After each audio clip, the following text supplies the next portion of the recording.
Zion Williamson has been the biggest tease in the NBA. When he's on the court, he consistently gives fans the same high-flying highlights he's been giving them since high school. But the thing is, he hasn't been on the court enough, playing just 85 games while missing 141, including all of last season. As far as this season is concerned, here's Andrew Lopez. The New Orleans Pelicans opened training camp on Tuesday, and that meant Zion Williamson getting back on the practice court. And while the media didn't get to see Williamson on the floor with his teammates, we did get to see him building some chemistry with some of them off the floor.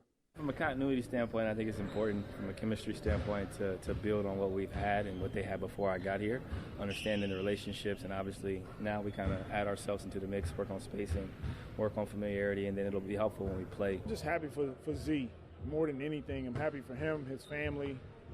It's been a long recovery. Even going back to the season that he did play, he missed a few games, a few games towards the end of the season. So I know for him, this is a big step. Getting to practice, working some kinks out, and we'll just keep working together from there. Feels really good. I ain't practiced like that with a team in a long time. So it is good to be back out there. The Pelicans held a second practice on Tuesday evening that was closed to the media. Zion said he was excited about playing 5-on-5 in that session because as much as he can work out, he says, it's hard to simulate 5-on-5 against high talented players. In New Orleans, Andrew Lopez, ESPN. All right, back to baseball. We got a tight race for 3 AL wildcard spots. Just over a week left in the regular season. The Orioles looking for their first 80-win season since 2016. Now, they beat the Red Sox 14-8 on Monday. And the Red Sox, they came back with a 6-run third inning in this game. There were so many hits in this one. Here's one of them. Ramon Urias, just above the center field wall, his 16th home run this season. The Orioles down 8-4. Granted, they were down 8-5, and they were just getting started. Austin Hayes, he has a 7-game hitting streak off the Green Monster. Rougned Odor comes in to score. All of a sudden, it's 8-5 on the Hayes triple. Anthony Santander. Oh, this one all the way up into the monster seats. A long way. And he was just getting started. His second home run of the game. Third multi-home run game in 4 days. So we're tied up at 8. But Connor Wong. Oh, this one gets up on Rougned Odor. He can't make the play. The Orioles had 3 errors. The 6th time they've done that this season. It's 9-8, 2 batters later. Rafael Devers. See, the problem with Boston, they always could hit. It was the defense that was the issue. And they proved that Tuesday night, 13-9, the final. All right, the Guardians are already in the playoffs. They won a division race, trying to strengthen their position in that wild card race. That's Corey Kluber on the mound. First time back in Cleveland for him since 2019. 2-0 against his former team. Jose Ramirez at the plate. Not out, but off the wall. Brings in a run on the RBI triple. Guardians' 5th straight game with a triple. First time they've done that since 1968. They take a 1-0 lead. Rays are up 2-1 here in the top of the 4th. Shane Bieber to Jose Siri, and gone. 2-run shot, his 7th of the season, so the Rays extend that lead to 4-1. Bottom of the 8th, 2 outs, runner on third, Miles Straw. Little hopper to short. Now the first base umpire calls him out immediately. Straw's like, yo, challenge that, son. Challenge it, because I am there. And he was. So the run scores, game tied at 4. We go to extra innings, top of the 11th. Harold Ramirez. That one gets down the left field line. Couple runs come in to score. It's 6-4, and then here's 6-5 in the bottom of the 11th. How about that play by Isaac Paredes? Come on. That's a short hop on the bare hand right there. Still gets it. Jonathan Aranda with a nice scoop as well. Rays win at 6-5 in extras. Game of the century part 2 underway here in Tuscaloosa. Tua, he's definitely going to give it a go. Lost the football, picked up by the Tigers. What a shocker.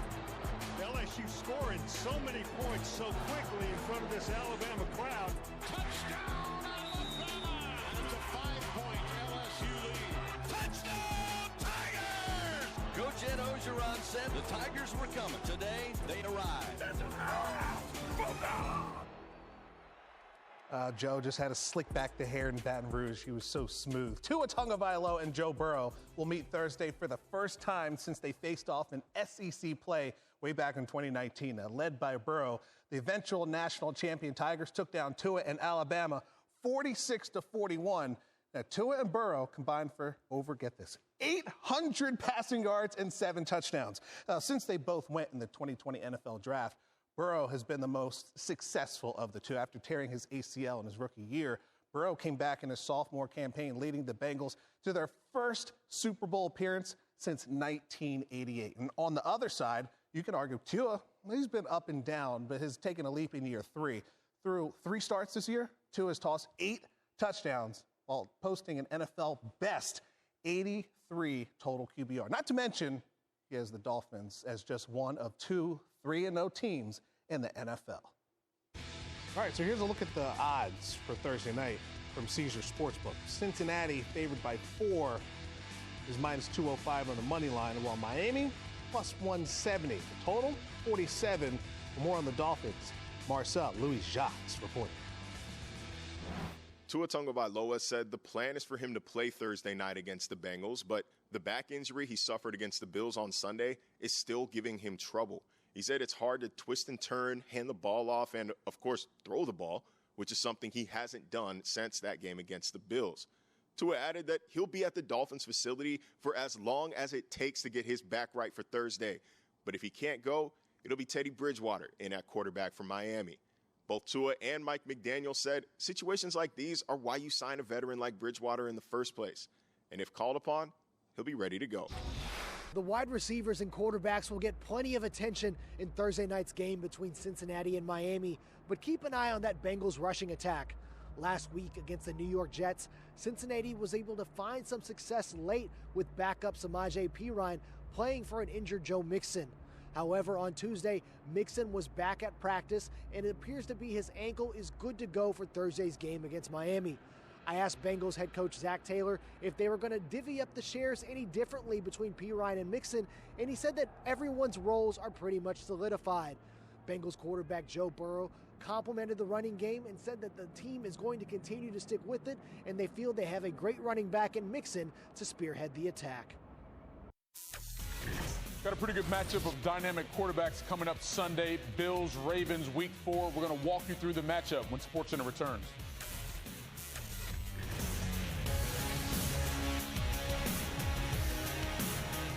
Em esporte de caça ao adversário, jogar no seu habitat natural é sempre vantajoso.